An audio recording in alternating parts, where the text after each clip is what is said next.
한 3일 동안 평안하셨지요? 네, 감사합니다. 날씨가 제법 많이 쌀쌀해졌어요. 네, 오늘 말씀의 제목은 사도행전 18장을 중심으로 해서 고린도 선교에 대해서 살펴보겠습니다. 어느 지역을 선교를 한다고요? 고린도 선교.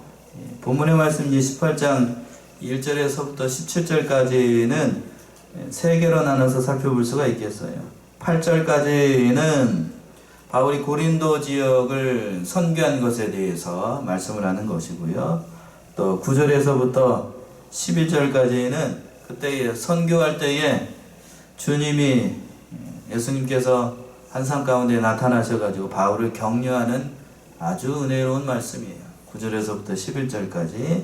그리고 마지막으로 이제 12절에서부터 17절까지는 그런 가운데서도 고린도에서 교회가 서나가게 되니까 핍박이 일어나고 또 여러 가지로 어려운 일을 만나게 되었습니다. 이제 첫 번째 대지로 와서 바울이 고린도에 내려와서 전도를 하게 됩니다. 여기 그 1절과 2절에 있는 말씀이 그 말씀인데 1절 보시면 이후에 바울이 아덴을 떠나 고린도에 이르러 1절을 시작을 할 때에 이후에 라고 시작을 하고 있죠. 이후에. 여기에는 많은 말이 함축되어 있는 거예요. 이후에. 이후에라는 말은 그 전주에 우리가 저번주에 살펴봤던 것처럼 저번주에는 어디를 선교를 했냐면 아덴을 선교를 했어요. 아테네. 그리스의 아테네. 오늘날의 그리스의 아테네를 선교를 했는데 세상적인 관점으로 그리스의 아테네에서 믿는 사람들이 많이 일어났다고요? 적게 일어났다고요? 적게 일어났어요. 그 34절 말씀이 그 말씀이잖아요. 34절 한번 읽어보시겠어요, 어머니? 몇 사람이 그를 신하여 믿으니 그중 아리오바고 가는 디오누스시와 다마리아 하는 여자와 또 다른 사람들도 있었더라. 예, 디오니시오니오스하고 다말이라고 하는 여자하고 또 다른 사람들 몇 명 이렇게 믿었으니까 세상적인 관점으로 보게 되면 저는 그렇게 보지 않지만 다른 세상적인 사람들은 아테네에서 선교한 것이 뭐라고 얘기를 해요? 실패했다라고 이렇게 얘기를 합니다. 그 말씀이 이후에 라는 말씀이 많이 포함되어 있어요. 이 사도행전이 누가 기록을 했죠? 누가가 기록을 한 거예요. 누가가 이제 사도행전을 기록할 때에 그 사도 바울의 안타까운 마음 그리고 주치의로서 사도 바울을 따라다니면서 이 누가가 그 안타까운 마음을 여기에다가 다 그렇게 고스란히 표현을 하고 있는 거예요. 그 말씀이 어디에 포함되어 있다고요? 이후에 라는 이 말씀에 많은 뜻이 포함되어 있는 거예요. 철학의 본산이고 모든 문화의 본산이고 그리스 헬라 모든 문화의 중심이었던 그곳에 가서 선교를 했는데 거기에서 몇 명밖에 믿지 않으니까 낙심이 될 만하죠. 인간적인 관점으로 보면. 우리나라로 얘기를 하면 서울시내 명동 한복판에 올라가 가지고 선교를 했는데 그래서 그 서울에 있는 사람들 중에 손에 꼽을 사람만 믿는다라고 하게 되면 낙심이 되겠어요? 안 되겠어요? 낙심이 되죠. 낙심될 만해요. 그리고 난 다음에 바울이 어디로 내려왔는가? 그 1절 하반절의 말씀이 그 말씀이에요. 바울이 아덴을 떠나 어디로 왔어요? 고린도에 이른 거예요. 고린도에 도착을 한 거예요. 여기는 나타나 있지 않지만 아덴을 떠나서 고린도에 도착을 할 때에는 학자들은 이때가 겨울이었다라고 합니다. 언제라고요? 겨울이었어요. 얼마나 마음이 산산했겠어요. 얼마나 쓸쓸했겠어요. 세상적인 관점으로 자기도 봤을 때 사도 바울도 인간인지라 많은 사람들이 믿을 거라고 부푼 꿈을 안고 아테네에서 전도를 했는데 불과 이 손가락에 꼽을 정도 그런 사람만 믿게 되니까 사도 바울도 사람이잖아요. 우리와 같은 성전을 가진 사람이니까 그때 이렇게 고린도로 내려오고 있는데 때마침 뭐예요? 그때가 또 겨울인 거예요. 쓸쓸하고 차갑고 그런 겨울 가운데 내려오게 된 거예요. 근데 그런 것을 하나님께서 더 잘하시고 이 고린도에서 놀라운 사람들을 만나게 하시고 놀라운 기적의 역사들을 해나가셨습니다. 크게 교회가 세워질 거라고 기대했던 아테네에서는 교회가 세워지지 않게 만들고, 오히려 기대하지 않았던 곳에서 크게 교회가 세워지는 놀라운 역사가 일어나게 돼요. 2절의 말씀 한번 어느 분이 한번 읽어보세요. 2절 누구를 만나게 될까요? 아굴라라 하는 본도에서 난 유대인 하나를 만나니 글라우디오가 모든 유대인을 명하여 로마에서 떠나라 한 거로 그가 그 안에 브리스길라와 함께 이달리아로부터 새로 온지라 바울이 그들에게 가매. 예, 여기서 누구를 만나게 되냐면 참 빌립보에서 자주장사 누구를 만났다고 그랬죠? 루디아를 만나게 된 거예요. 그때 루디아를 만나게 되고, 여기서 이제 쓸쓸한 마음으로 고린도로 내려왔는데 두 명을 만나게 돼요. 누구하고 누구요? 아굴라하고 그 안에 누구? 브리스길라. 우리는 이렇게 잘 안 부르죠? 브리스길라와 아굴라라고 불러요. 이 사람들이 어디서부터 왔냐면 그 중반절에서 보게 되면 글라우디오가 모든 유대인을 명하여 어디에서부터 왔다고요? 로마에서 떠나라 한 거로. 이 사람들이 어디서부터 왔어요? 로마에서부터 온 거예요. 로마에서부터. 자, 여기서 보게 되면 바울이 쓸쓸한 마음을 가지고 고린도에 도착을 했을 때에 하나님께서 이 두 사람을 만나게 해요. 사도 바울의 그 사역 가운데에서 일대의 획을 걷는 사람, 루디아가 한 명이었고, 또 한 사람, 또 중요한 사람들이 있는데, 이 브리스길라와 아글라를 만나게 해가지고 사도 바울의 사역에 치대한 공을 세웠던 사람들이에요. 이 사람들.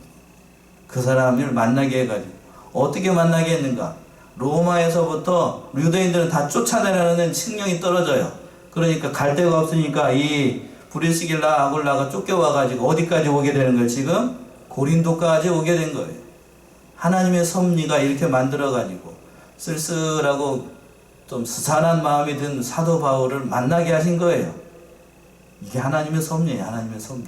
그렇게 만나게 하셔가지고 바울의 마음을 위로하게 만드시고, 앞으로 있을 모든 사역에 있어서 이 두 사람들을 통하여서 하나님께서 놀라운 일을 해 나가십니다. 또 중요한 사실이 뭔가 하면, 여기에 이 사람들이 어디서부터 왔다고 그랬죠? 어디요? 로마에서부터 왔어요. 로마. 중요한 사실 또 한 가지 여기서 나타나는데, 이 로마에서 교회가 세워졌다는 소식을 이 브리스길라와 아굴라가 바울에게 전해줍니다. 어디에 교회가 세워졌다고요? 로마에.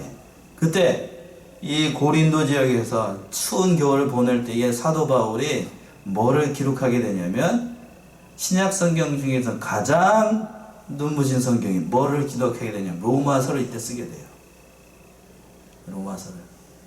로마서를 써가지고, 이거 누구 편에 보냈는지는 잘 모르겠지만 아무튼 그 편에 보내가지고 로마서를 기록을 하게 되는 거예요. 신학적으로 이때 사도 바울이 완순기였어요. 완전히 본 궤도에 올라가지고 정말로 십자가와 부활하신 예수 그리스도만을 전하겠다는 그러한 다짐을 하고 있을 때에 브리스길라와 아굴라가 와가지고 로마의 교회가 세워졌다는 소식을 듣고, 그때의 그 정신을 가지고 쓴 게 뭐냐고요? 로마서예요. 로마서. 그러니까 로마서가 대단히 은혜롭고 교리적으로 완성된 아주 사도 바울의 신학의 정수가 여기서 다 드러나게 되는 거예요. 하나님께서 이렇게 어떻게 하셨다고요? 섭리를 하신 거예요. 고린도가 그래서 굉장히 은혜로운, 사도 바울에게는 굉장히 힘든 곳이었지만, 그러나 하나님의 입장에서 봤을 때는 굉장히 많은 섭리가 있었던 곳이 이 고린도 지역이었습니다. 고린도 어떠한 곳이었을까? 한번 보게 되면은요, 제가 서론이 길었어요. 아테네에서 그렇게 먼 곳은 아니에요. 여기가 아테네거든요. 그래서 아덴, 여기서 조금만 내려가게 되면 여기가 고린도예요. 보이시나요? 보이셔요? 고린도. 여기 키로수로 따지게 되면 약 7, 80km 되는 곳, 아테네에서 고린도까지 7, 80km 되는 그런 곳인데, 여기에서 와가지고 여기에서 많은 일들을 하게 됩니다. 이 고린도라고 하는 곳이 어떤 특징이 있냐면 굉장히 많은 사람들이 섞여서 살았어요. 많은 인종이 섞여 살았고, 또 중요한 사실은 여기가 굉장히 음란한 도시였어요. 상업적으로 발달된 곳이기 때문에, 또 여기엔 또 우상 아프로디테라고 하는 그 여신 그 신전이 있었거든요. 신전이 있어가지고 그 신전을 섬기는 가운데 그 신전 안에 또 어떤 사람들이 있었냐면, 놀라지 마세요. 오늘날로 얘기를 하게 되면 창녀들이죠. 창녀들이 그 신전 안에서 1000명 이상 음란하게, 고린도 전후서에 보게 되면 음란의 문제가 많이 등장을 하잖아요. 많이 등장하는 이유가 뭐냐면 굉장히 음란한 도시였기 때문에 그 문화 자체에 물들어 있는 사람들이어 가지고 뭐 형제자매는 물론이거니와 어머니를 이렇게 하는 거, 뭐 동생하고 이렇게 하는 거, 그거를 뭐라고 생각하냐면 마치 우리나라 옆에 있는 뭐처럼 일본이라고 하는 나라가 굉장히 음란하잖아요. 그거하고 비슷하게 그들은 그런 문화 자체를 음란하다고 생각을 하지 않는 거예요. 죄라고 인식하지 않습니다. 그래서 굉장히 음란한 도시였고, 하나님께서는 그 도시 가운데 누구를 보내셨냐면 오늘 사도 바울을 보내가지고 그 사람들을 통하여서 하나님의 놀라우신 기적의 역사들을 보이고 하나님의 백성들을 구원하시는 하나님의 섭리를 보이게 돼요. 3절 보시면 3절 한번 읽어보세요. 3절이요. 우리 같음으로 함께 거하여 일을 하니 그 업은 장막을 만드는 것이었더라. 말씀을 전할 때에 이 바울이 아굴라의 집에 머물 때에 하나님의 복음을 전하게 됐는데, 그때 장막을 업이 같다는 얘기는 장막 짓는 일을 업으로 삼았는데요. 그 일이 같아가지고 거기에서 사도 바울과 같이 그 장막을 만들면서 하나님의 이 말씀을 전하게 되었습니다. 낮에는 그러니까 일하고, 그리고 밤에는 하나님의 말씀을 전했던 것으로 보이게 되는데, 참 여러 가지로 사도 바울이 성도들에게 폐를 끼치지 않기 위해서 자비량으로 선교를 했다라고 얘기를 합니다만, 여러 가지로 애를 많이 썼던 것이 이 고린도였습니다. 4절 한번 읽어보세요. 4절. 안식일마다 바울이 회당에서 강론하고 유대인과 헬라인을 권면하니라. 안식일이 되면 그때 이제 사도 바울이 고린도에서 이제 안식일마다 회당에 들어가 가지고 성경을 가르치고 또 복음을 전하고 유대인들과 헬라인들에게 예수를 믿으라고 권면을 많이 했습니다. 그래서 먼저 이제 사도 바울이 찾아간 곳은 안식일에 유대인의 회당에 찾아가 가지고 하나님의 말씀을 유대인들에게 먼저 전하려고 애를 많이 썼어요. 많이 쓰고 그들을 위해서 많이 불철주야 애를 썼지만, 그러나 그 사람들이 예수를 잘 믿었는가? 5절 말씀 보세요. 5절 한번 읽어보세요. 실라와 디모데가 마게도냐로서 내려오매 바울이 하나님의 말씀에 붙잡혀 유대인들에게 예수는 그리스도라 밝히 증거하니. 그때에 실라와 디모데가 마게도냐에 있다가 다시 내려오게 되고, 또 하나님의 말씀을 전하는 가운데 유대인들의 예수는 그리스도다, 유대인들에게 예수는 그리스도다 하는 것을 증거를 했습니다. 첫 번째로 사도 바울이 안타까운 마음으로 복음을 전했던 대상이 이방인들이 아니라 사도 바울도 유대인들의 해당 가운데 있을 때에 누구에게 먼저 복음을 전했다고요? 유대인들에게 복음의 말씀을 전했습니다. 하나님의 말씀에 붙잡혔다라고 되어 있는데, 하나님의 말씀에 붙잡혀가지고 예수님의 말씀을 따라서 예수님께서 그 제자들을 보낼 때에 명령을 하셨잖아요. 먼저 다른 이방인들보다도 흩어진 유대인들, 이방 사람들, 그런 사람들에게 복음을 전하지 말고 유대인들에게 먼저 복음을 전하는 그러한 말씀을 따라서 이스라엘 백성들에게 먼저 복음을 전했던 거예요. 그 말씀이 마태복음 10장 5절과 6절 한번 읽어보세요. 마태복음 10장 5절 6절. 마태복음 10장 5절 6절이요. 예수께서 이 12를 내어보내시며 명하여 가라사대 이방인의 길로도 가지 말고 사마리아인의 고을에도 들어가지 말고 차라리 이스라엘 집에 잃어버린 양에게로 가라. 이 말씀에 붙잡혀가지고 사도 바울은 안타까운 마음을 가지고 첫 번째로 타켓을 삼은 것이 누구냐면 유대인들이었어요. 유대인들에게 가서 하나님의 말씀을 전하고 예수가 누구라고요? 그리스도라는 말씀을 전했어요. 그러나 그들이 그것을 믿었는가?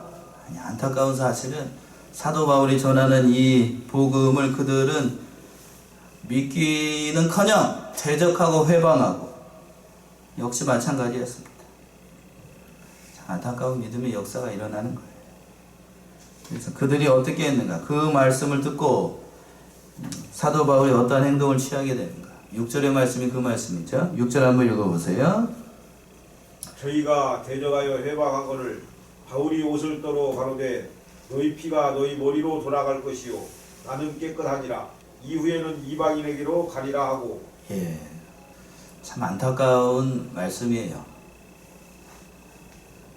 저희가 대적하여 회방하거늘 사도 바울은 예수가 그리스도다라는 말씀을 전했음에도 불구하고 유대인의 회당에 들어가서 또 길거리에서 만날 때마다 예수가 그리스도라는 그런 복음의 말씀을 전했음에도 불구하고 6절 보시면 시작을 할 때 저희가 대적하여 뭐하거늘? 회방하거늘. 대적하고 회방하고 그러니까 더 이상 사도 바울도 참을 수가 없었던 거예요. 더 이상 참을 수가 없으니까 바울이 이제 옷을 떨어버립니다. 바울이 옷을 떨어 가로되 너희 피가 어디로 돌아간다고요? 너희 머리로 돌아갈 것이요 나는 깨끗하리라. 이후에는 내가 어디로 간다고? 이제부터 이방인에게로 가리라. 이때부터 복음이 어디로 가게 돼요? 이방인에게로 가게 됩니다. 안타까운 거예요. 안타까운 거. 여러분들은 이게 뭐 그냥 글자처럼 보일 수 있어도 복음의 방향이 유대인들에게서 어디로 돌아서는 거예요? 이제 완전하게 이방인에게 탁 돌아서는 겁니다. 사도 바울마저도 이제 유대인들에게 복음을 전하는 것에 대해서 인간적으로 어떻게 되는 거예요? 이제 포기하는 거예요. 포기. 참 안타까운 거예요. 안타깝습니다. 저는 오늘 이 말씀을 가만히 생각을 해보면서 그런 생각이 들었어요. 사도 바울이 얼마나 마음이 아팠을까, 괴로웠을까, 힘들었을까, 그런 것을 생각해 보게 돼요. 자기 동족으로부터 모진 핍박을 받고 여기서 회방했다라고 되어 있습니다. 얼마나 많은, 그랬잖아요. 실제로 우리가 2차 선교 여행을 따라가면서 많은 것들을 살펴봤지만 다른 이방인들이 사도 바울을 죽이려고 대적했던 것이 아니고 누구로부터 대적을 받았어요? 같은 동족이었던 유대인들로부터 핍박을 받고, 또 뒤에 가서 더 보게 되겠지만 아주 사도 바울을 죽이지 않으면 음식을 먹지 않겠다고 특공대까지 조정을 했어요. 특공대까지. 그럴 정도로 아주 악한 사람들이 이 유대인들이었습니다. 더 악한 사람들이 됐어요. 날로 더 어떤 사람들이 되냐면 악한 사람들이 되었어요. 참으로. 그래서 이제 더 이상 참지 못하고 사도 바울이 옮겨가게 됩니다. 어디로 옮겨가는가? 7절 보세요. 7절 한번 읽어보세요. 거기서 옮겨 하나님을 공경하는 디도 유스도라 하는 사람의 집에 들어가니 그 집이 회당 옆이라. 예. 사도 바울이 복음의 기지를 옮겨가죠. 회당에서 어디로 옮기게 되냐면 하나님을 공경하는 디도 유스도라고 하는 사람의 집에 들어갑니다. 그 집이 어디 옆에 있었다고요? 회당 옆에 있었어요. 오늘날로 얘기하면 우리 양문교회 바로 옆에 있는 어느 주공 아파트 거리로 옮겨간 거예요. 그러니까 교회 옆에 사는 게 좋은 건가요? 나쁜 건가요? 예. 교회 옆에 살아야 돼요. 교회 옆에. 성전이 있는 가까운 곳에 이사하고 가까운 곳으로 이사하는 게 좋은 거예요. 지금 디도 유스도가 하나님을 공경했던 그런 사람이라고 평가를 하고 있는데 그 사람이 회당 옆에 살다가 갑자기 큰 은혜를 받은 거예요. 또 옆에 살았기 때문에 이 바울이 거기에다가 복음의 기지를 세우고, 오늘날로 얘기하면 가정교회를 어디서 했다고요? 디도 유소도의 집에서 가정교회를 세우게 된다는 겁니다. 고린도 교회가 디도 유소도의 집에서 세우게 된 거예요. 그래서 거기에서 또 어떤 사람이 믿게 되는가? 8절 보세요. 8절. 또 회당장 그리스도가 온 집으로 더불어 주를 믿으며 수단 고린도 사람도 듣고 믿어 세례를 받더라. 예. 또 그 당시 고린도 회당장이었던 그리스도라고 하는 그 사람이 온 집으로 더불어져 가지고 하나님의 말씀을 믿고 예수를 믿고 수단 사람들이 또 고린도 사람들이 믿어서 세례를 받고 또 그곳에서 하나님의 교회가 든든히 서나가게 된 겁니다. 참 놀라운 믿음의 역사가 일어나게 된 거예요. 그 믿음의 역사가 일어났던 것이 지금 바로 이 고린도 지역이었어요. 쓸쓸한 마음을 가지고 하나님의 그 아덴을 등지고 내려왔을 때에는 굉장히 사도 바울이 마음이 편치 않았을 거예요. 그런 마음을 아시고 하나님께서 어떻게 하셨는가 보면 로마로부터 왔던 누구를 만나게 하게 되고 브리스길라와 아굴라를 만나게 하게 되고 또 실라와 디모데가 또 그 마게도니아에 있던 그 제자들이 다시 내려오게 되고 또 누구를 만나게 되냐면 디도 유스도라고 하는 그 집을 찾아가서 가정교회를 세우게 하고 또 누구를 만나게 해요? 또 해당장 그리스도가 온 집으로 더불어서 예수를 믿는 믿음의 역사를 많이 보여주게 됩니다. 하나님께서 사도 바울을 통해서 이런 믿음의 역사를 해나가는 거예요. 또 그리고 난 다음에 이걸로 안심이 안 됐었던지 하나님께서 사도 바울이 기도할 때에 사도 바울이 격려하는 말씀이 오늘 9절에서부터 11절에 있는 말씀이에요. 9절 한번 읽어보세요. 9절이요. 다음에 주께서 환상 가운데 바울에게 말씀하시되 두려워하지 말며 잠잠하지 말고 말하라. 예, 10절까지요.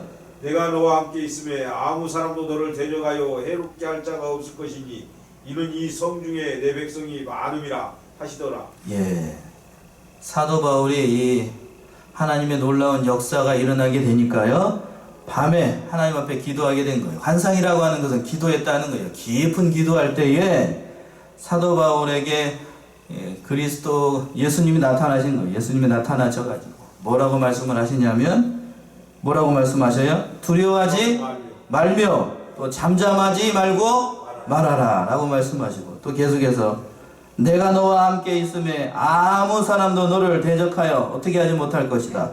해롭게 할 자가 없을 것이니 이는 이 성 중에 뭐한 사람이 많아요? 내 백성이 많더라. 하나님께서 이런 말씀을 해주시는 거예요. 예수님을 통하여서. 이때 사도 바울이 얼마나 많은 은혜를 받았을까요?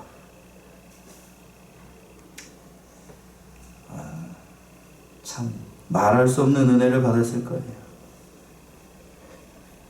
앞에서도 잠시 언급한 것처럼 아테네에서 큰 세상적인 관점이에요. 물론 세상적인 관점으로 큰 실패를 경험하고 쓸쓸한 마음을 가지고 와가지고 이 고린도에 내려왔더니 하나님께서 놀라운 역사를 보여주시는 거예요. 누구를 만나게 해요? 마치 그 큰 바다를 건너서 빌립보에 왔을 때에 자주장사 루디아를 만나게 했던 것처럼 여기 오니까 고린도에 오니까 누구를 만나게 해요? 브리스길라와 아굴라를 만나게 해서 사도 바울을 수종들게 하고 또 거기에서 로마에도 이 브리스길라 아굴라를 통하여서 로마에도 뭐가 세워졌다고요? 교회가 세워졌다는 그러한 은혜로운 말씀을 듣게 되고 그 말씀을 듣고 사도 바울이 거기에서 로마서를 기록하게 만들고 또 실라와 디모데가 같이 내려와가지고 또 하나님의 말씀을 전하게 되고 또 같이 모든 일을 하게 되자 하나님께서 핍박 가운데 있었지만 또 디도 유스도라고 하는 사람을 만나가지고 하나님의 교회를 세우게 만들고 또 놀라운 역사는 그 당시 유대의 교회 회장이라고 할 수 있는 그리스도보가 회당장이라고 되어 있잖아요. 오늘날로 얘기하면 뭐냐면 목사님이 뭐를 만들었다고요? 개종을 한 거예요. 개종. 유대교에 있었던 사람이 개종을 해가지고 누구를 믿어요? 그리스도 예수님을 믿는 믿음의 역사가 일어났다라고 하는 일대에 아주 사건 중에서 사건이 일어난 거예요. 그러한 것이 바로 이 고린도였습니다. 그것으로 안심이 안 됐었는지 하나님께서는 밤에 사도 바울이 기도할 때에 어떠한 일이 발생을 했냐면 오늘 이 말씀이에요. 9절과 10절에 있는 말씀으로 사도 바울이 위로하시는 거예요. 여러분의 형편 사도 바울의 마음을 하나님께서 더 잘 헤아리시고 이러한 은혜로운 말씀으로 말씀을 하시는 거예요. 사도 바울을 위로하는 겁니다. 어땠을 것 같아요? 여러분 같으면 어땠을 것 같아요? 이런 말씀을 들었어요. 제 성경에는 9절과 10절이 두려워하지 말라는 말씀이 빨간색으로 되어 있습니다. 여러분 성경에는 어떻게 되어 있나요? 빨간 글씨로 되어 있나요? 예. 제 성경에도 빨간 글씨로 되어 있어요. 이렇게 말씀을 하신 거예요. 밤에 기도할 때에 두려워하지 말며 잠잠하지 말고 말하라. 내가 너와 함께 있음에 아무 사람도 너를 대적하여 해롭게 할 자가 없을 것이니 이는 이 성 중에 내 백성이 많음이라. 이렇게 말씀을 하신 거예요. 사도 바울의 이러한 마음을 아시고 하나님께서 그 마음 가운데 오셔가지고 기도하는 중에 찾아오셔가지고 그 말할 수 없는 은혜의 말씀으로 사도 바울을 위로해 주셨던 겁니다. 그 말씀을 듣고 사도 바울이 11절 보시면 얼마 동안 있게 되는가? 11절 한번 읽어보세요. 11절이요. 1년 6개월을 유하며 그들 가운데서 하나님의 말씀을 가르치니라. 예. 1년 6개월 동안 거기에 고린도 지역에 있으면서 하나님의 말씀을 가르치는 그러한 일을 하게 됩니다. 사도 바울이 우리가 2차 선교 여행을 따라오면서 1차, 2차 선교 여행을 쫓아오면서 따라와 봤지만 1년 6개월 동안 한 곳에 머물러 가지고 하나님의 말씀을 가르쳤던 적이 있었나요? 없었나요? 지금까지 따라와 봤을 때 없었어요. 그런 적이 없었다고요. 근데 여기에서 교회가 세워져 나가니까 여기가 바로 하나님께서 이것에서 머물러 하는 곳이구나 생각을 하고 사도 바울이 여기에서 1년 6개월 동안 머물면서 많은 성도들을 가르치게 되고 또 그 말씀으로 교회를 든든히 세워나가는 믿음의 역사가 일어났습니다. 그래서 그 뒤에 보게 되면 사도행전 로마서 다음에 뭐가 있죠? 성경에서 보게 되면 고린도 전서가 있고 또 그 다음에 또 뭐가 있어요? 고린도 후서가 있어요. 그만큼 사도 바울이 공을 많이 들였던 곳이 어디라고요? 고린도 지역이었어요. 고린도 그 다음에 뒤에 가서 보게 되겠지만 에베소. 에베소에서 물론 얼마나 있었냐면은 3년 동안 있었어요. 3년 동안.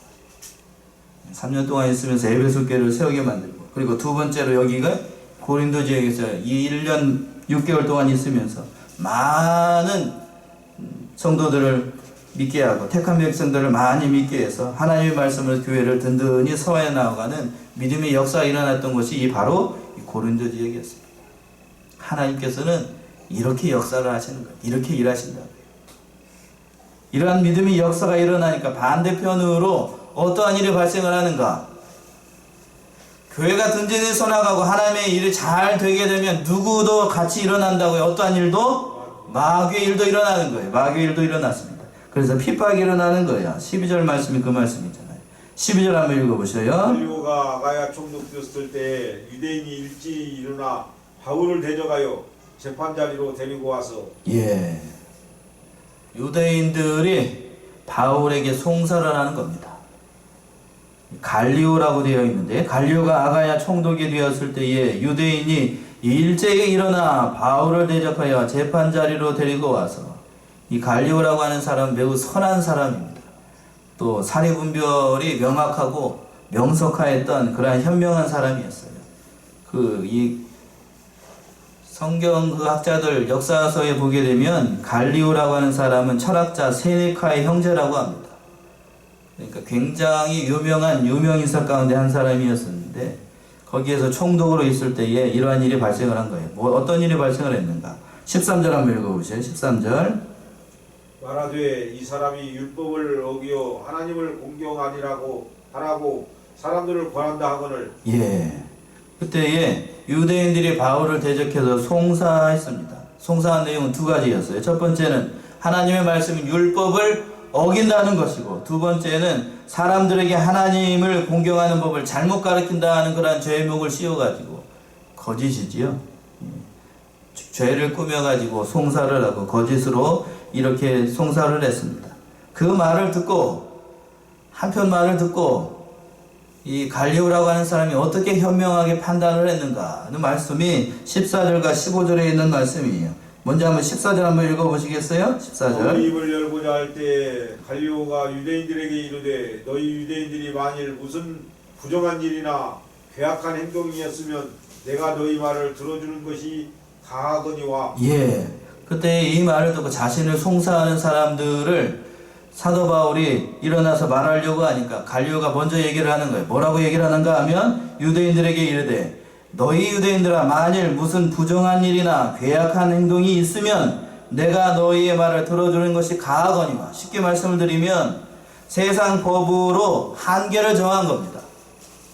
세상 법은 어떤 것만 할 수 있냐면 어떠한 일을 할 때에 부정한 일이 있거나 또는 잘못된 괴악한 행동이라고 하는 것은 잘못된 행동을 가리키는 거예요. 잘못된 일을 했을 때에는 그것을 세상 법으로는 판단할 수 있다는 거예요. 세상 법은 거기까지가 할 수 있다는 거예요. 갈리오가 그렇게 얘기를 했습니다. 그리고 난 다음에 뒤에 15절과 같이 얘기를 해요. 15절 한번 보세요. 15절 한번 읽어보세요. 만일 문제가 언어와 명칭과 너희 법에 관한 것이면 너희가 스스로 처리하라. 나는 이러한 일에 대한 재판장 되기를 원치 아니하노라 하고. 예, 아주 현명하게 얘기를 하는데 만일 문제가 뭐요? 언어와 명칭과 너희 법에 관한 것이면 너희가 스스로 처리하라. 이렇게 얘기하는 거예요. 이 언어라고 하는 것은 종교적인 교리를 얘기를 하는 거예요. 너희가 얘기하는 그 유대 종교에 관한 것이거나 또 명칭이라고 하는 것은 예수 그리스도가 그리스도이냐 아니냐 하는 문제, 그런 문제에 관한 것이거나 아니면 또 너희 법에 관한 것이면 너희 스스로 어떻게 하라고요? 처리를 하라. 쉽게 얘기하면 종교에 관한 거라고 하면 너희 유대 종교에 관한 거라고 하면 너희들이 스스로 판단하라는 거예요. 나는 너희들이 말하는 그러한 거에 그런 것을 재판하는 그런 재판장이 되고 싶지 않다라고 하는 겁니다. 아주 이 갈리오라고 하는 사람이 명확하게 선을 잘 그은 거예요. 세상적인 것, 쉽게 얘기하면 부정하고 잘못된 일이 있으면 세상 법으로 판단할 수 있지만 너희가 말하는 종교에 가는 거면 나는 거기에 재판장이 되지를 않겠다라고 아주 현명하게 얘기를 합니다. 얘기를 잘했지요? 얘기를 잘한 거예요. 종교하고 그러니까 정치를 완전히 분리해서 생각을 한 겁니다. 그렇게 얘기를 하니까 뭐 더 이상 할 말이 없었던 거예요. 이러한 것을 얘기를 하니까. 그러니까 저기 16절 한번 읽어보세요. 그래서 어떻게 했나? 저희를 16절. 재판자리에서 쫓아내니 17절까지요. 모든 사람이 회당장 소스네를 잡아 재판자리 앞에서 때리되 갈리오가 이를 상관치 아니하니라. 예. 그리고 난 다음에 이 갈리오라고 하는 이 총독이 그 모든 사람, 송사했던 사람, 사도 바울, 또 송사했던 모든 무리들을 재판자리에서 쫓아내버렸습니다. 쫓아내버리니까 바울을 송사해가지고 죄를 물어가지고 이렇게 하나님의 일에 대적하려고 방해하려고 했던 것들이 숲으로 돌아가니까 이제 어떻게 했는가를 보세요. 17절 말씀이 그 말씀이잖아. 이들이 이 괴악한 무리들이 어떻게 했는가를 보셔요. 17절 모든 사람이 회당장 소소데네를 잡아 재판자리 앞에서 어떻게 했어요? 때렸어요. 갈리오가 이 일을 어떻게 하지 않았다고요? 상관치 않았어요. 뭐에 관한 일이기 때문에 저들이 두드려 패도 소소데네를 때려도 가만히 놔뒀을까요? 종교에 관한 일이기 때문에. 총독의 신분이었음에도 불구하고 소소데네가 맞는 것, 때리는 것, 이런 것을 상관하지 않았습니다. 이 소소데네라고 하는 사람이 누구일까? 이 사람에 대해서 고린도전서 1장 1절에 잘 나타나 있어요. 고린도전서 한번 보세요. 고린도전서 1장 1절. 하나님의 뜻을 따라 그리스도 예수의 사도로 부르심을 입은 바울과 및 형제 소스데네는 예, 거기서 맨 하반절에서 보게 되면 나타나 있죠. 하나님의 뜻을 따라 그리스도 예수의 사도로 부르심을 입은 바울과 및 형제 누구요? 소스데네. 소소데네가 이 여기에서 사도 바울의 그 법정 옆에 섰다가 회당장으로 참여했다가 잔뜩 뭐 맞은 사람? 예, 매 맞은 사람이 이 소소데네였어요. 그리고 난 다음에 이 일을 보게 되면 소소데네가 회당장이었었는데 뭐를 믿었던 사람이라는 것을 알 수가 있어요? 예수를 믿었던 사람이라는 것을 알 수가 있습니다. 그러니까 왜 때렸을까? 뭐 여러 가지로 얘기를 합니다만 이병규 목사님 강의서에도 뭐 여러 가지로 얘기를 합니다만 아마도 예수 믿는 그 분풀이를 누구에게 한 거예요 이제? 사도 바울은 직접 때리질 못하니까 자기랑 가까이에 있는 누구? 소소데네에게 그냥 분풀이를 한 거예요. 분풀이를. 그리고 난 다음에 어떻게 됐어요 이제? 소소데네가 그 매를 맞고 난 다음에 어떻게 됐어요? 매를 맞고 난 다음에 제가 얘기하고 싶은 게 여기인데 매를 맞고 난 다음에 누구를 영접했다 했을 것 같아요? 예수를 영접한 거예요. 뭐를 맞고 난 다음에 예수를 영접했다고요? 잔뜩 얻어맞고 누구를 영접해요 이제? 예수를 영접을 한 거예요. 제가 뭘 얘기를 하려고 싶어 하시는지 아시겠죠? 그러니까 옆에 있다가 괜히 그 회당장으로 참여했다가 그랬잖아요. 17절 다시 한번 보세요. 모든 사람이 회당장 소수네들을 잡아 재판자리 앞에서 때렸어. 그러니까 그 자리에 있는 것도 어떻게 보면 소수되는 입장에서 봤을 때에는 그 자리에 있었던 것이 매를 맞고 정신 못 차리게 된 것이 어떤 거예요? 세상적으로 봤을 때는 잘 안 된 일이지만 하나님의 관점에서 봤을 때는 그것이 뭐예요? 잘 된 일이에요. 잘 된 일. 그러니까 매 맞고 예수 믿게 된 것이 어떻게 된 거라고요? 잘 된 거예요. 잘 된 거. 그러니까 매도 어떻게 해야 된다고요? 잘 아시네요. 제가 하고 싶은 얘기 다 아시네. 매를 맞고 난 다음에 예수를 믿게 됐으니까 잘 된 일이죠. 여러분들이 예수를 믿게 되면 이런 일도 당할 수 있다는 것을 말씀을 하신 거예요. 예수 믿기 때문에 뭐를 당할 수도 있다고요? 네. 여기서부터 말을 잘 안 하시지요. 뭐를 맞을 수도 있다고요? 매를 맞을 수도 있어요. 매를 맞고서라도 누구를 믿는 게 복이라고요? 예수를 믿는 게 복이에요. 그래서 고린도전서 1장 1절을 시작을 할 때에 뭐라고 얘기를 하고 있어요? 다시 한번 보세요. 뭐라고 얘기를 하고 있나? 제가 하고 싶은 얘기가 여기 있기 때문에 제가 얘기하는 거예요. 오늘 이 말씀이 중요해요. 하나님의 뜻을 따라 그리스도 예수의 사도로 부르심을 입은 바울과 및 누구요? 형제. 바울의 뭐라고 소개를 하고 있어요 지금? 형제라고 얘기하고 있잖아요. 형제 소소되는. 그리고 2절에서 보시면 고린도에 있는 하나님의 교회 곧 그리스도 예수 안에서 거룩하여지고 성도라 부르심을 입은 자들과 또 각처에 있는 우리 주 곧 저희와 우리 주 되신 그리스도의 이름을 부르는 모든 자에게 3절까지 하나님 우리 아버지와 주 예수 그리스도로 쫓아 은혜와 평강이 있기를 원하노라 이렇게 기도했어요. 고린도전서 1장 1절을 시작을 할 때에 소소되는와 같이 이 은혜로운 말씀을 전한 겁니다. 예수를 믿는다고 하는 것이 이런 일이 있을 수 있다는 거예요. 잘 되기만 하는가? 예수 믿어서 잘 되기만 하는가? 그렇다고요? 그렇지 않다고요? 그렇지 않을 수도 있어요. 뭐 맞고 예수를 믿을 수도 있어요? 매 맞고 예수 믿을 수도 있고 그렇지 않고 예수를 믿을 수도 있어요. 잘 될 수도 있다고. 그러니까 우리 사랑하는 양문의 성도들 이것을 깨달으셔가지고 참 어떠한 일이 있다라도 할지라도 핍박이 일어나고 괴로운 일을 만나고 어려운 일을 만난다 할지라도 그거를 통하여서 예수를 믿게 된다. 그러면 우리가 뭐 받은 줄로 알면 돼요? 복 받은 줄로 알면 됩니다. 복 받는 인생. 예수를 믿게 되는 것. 참으로 귀한 복이에요. 오늘 고린도에 와서 사도 바울이 많은 일들을 경험하게 됩니다. 참으로 은혜로운 곳이 바로 이 고린도였어요.